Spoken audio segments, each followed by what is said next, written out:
시장이 하루 만에 전날의 상승분을 모두 반납했습니다. 계속 이어지는 실적 시즌에 대한 경계감, FOMC 결과를 앞두고 먼저 포지션을 잡기 싫은 심리 등이 반영된 모습입니다. 최근 지수는 큰 폭의 상승과 하락을 반복하며 출렁출렁 높은 파고가 형성돼 있는데요.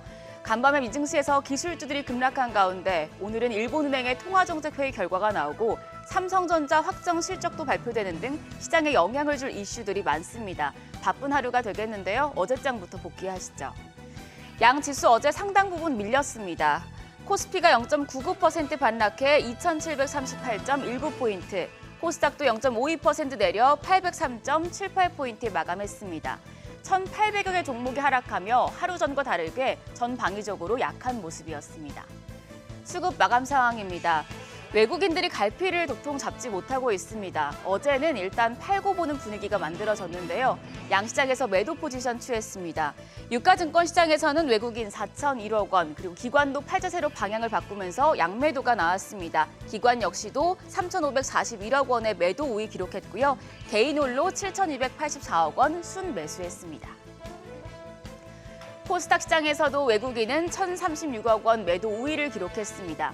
반면 개인이 857억 원 사자 포지션이었고 기관도 340억 원 순매수했지만 지수를 끌어올리지 못했습니다. 시가총액 상위 종목 마감가 확인하시죠. 하루하루 시장의 색깔이 급변하고 있습니다. 월요일장에선 유가증권 시장 시총 10위권 전 종목이 상승부를 켜더니 어제는 LG에너지솔루션과 셀트리온을 제외하고 8개 종목이 모두 하락으로 방향을 돌렸습니다.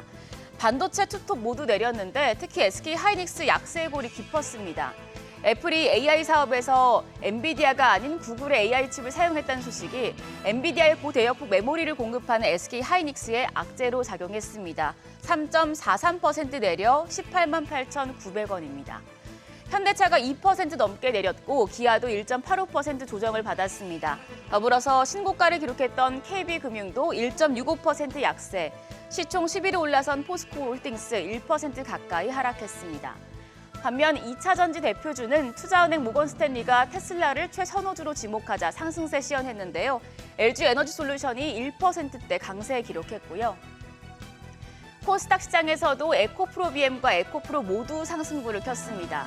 에코프로 그룹은 전기차 캐즈멜 계열사의 실적이 모두 악화됐지만 에코프로비엠이 5.2% 급등했고 에코프로도 1.05% 상승했습니다.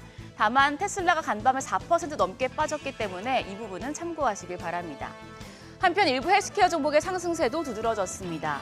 알테오제는 글로벌 기업 산도스와 히알루론이다제 기술 수출을 재계약을 했다는 소식에 7.3% 강한 상승세 기록했습니다. 더불어서 HLB가 5거래일 만에 0.65% 반등했고 셀트리온 제약이 0.79%, 리가캠바이오가 2.76% 추가 상승했습니다. 반면 삼천당 제약과 엔캠 휴젤은 내렸습니다. 환율은 올랐습니다. 정유장 마감 시간 기준으로 3원 40전 오른 1,385원 30전에 거래를 마쳤습니다. 역외 환율도 1,384원 수준으로 현재 우리나라 환율이 1,380원대 좁은 범위에 갇혀 있는데요. 오늘도 외환시장은 1,380원 중반선에서 출발하겠습니다. 장중에 일본은행의 통화정책회의 결과가 나올 텐데 이 결과에 따라서 환율의 움직임이 또 달라질 수도 있겠습니다. 오늘 시장에 중요한 이벤트가 두 가지 있습니다. 외부적인 이슈로는 방금 말씀드린 일본은행의 통화정책회의가 있고요. 그리고 내부적으로 시장을 움직일 이슈는 삼성전자의 2분기 확정 실적 발표입니다. 삼성전자가 사업 부문별 세부 실적을 포함한 올해 2분기 확정 실적을 발표합니다. 반도체를 담당하는 디바이스 솔루션, DS 부문의 영업이익에 특히 관심이 모아지고 있습니다. 삼성전자의 반도체 부문 영업이익이 삼성전자의 사업 상황을 알 수 있을 뿐더러 SK와 하이닉스에도 영향을 미치겠는데요. 이 삼성전자의 반도체 부문 성적표를 SK하이닉스와 비교했을 때 현재 누가 반도체 시장의 주도권을 잡고 있는지 확인이 가능하겠습니다.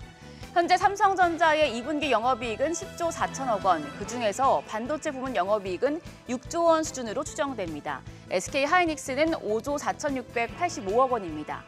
KB증권은 삼성전자가 올 8월부터 9월 엔비디아로부터 HBM3 승인을 받을 것이라며 4분기부터 HBM3 8단과 12단 양산이 시작되면서 하반기에 큰 폭의 실적 개선이 기대된다고 밝혔습니다.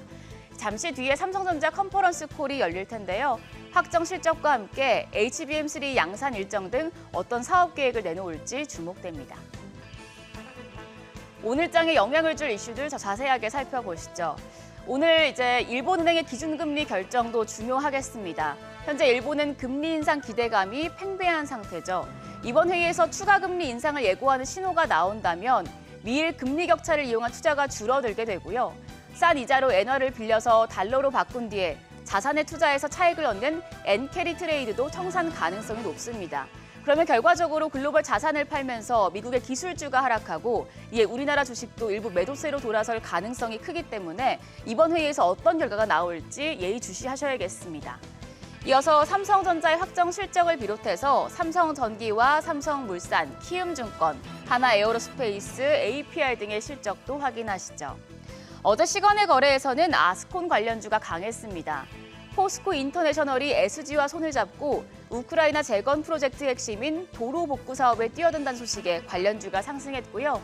시멘트와 레미콘 관련주도 수혜 기대감과 더불어서 정부가 14개의 댐을 짓는다는 소식까지 겹치면서 상승했습니다. 오늘 장까지 이 흐름 이어질지 지켜보시죠. 간밤에 미증시에서 반도체와 반도체 장비 섹터가 5% 넘는 하락세를 보이며 나스닥 지수가 급락을 야기했습니다. FOMC를 확인하고 가겠다는 대기 심리가 강한 가운데 미증시가 약한 터라 우리 시장 역시 상승 동력이 부재한 상황인데요. 삼성전자 확정 실적 등 이벤트가 시장에 온기를 불어넣어줄 수 있을지 기다려보시죠. 지금까지 어제장 오늘장이었습니다.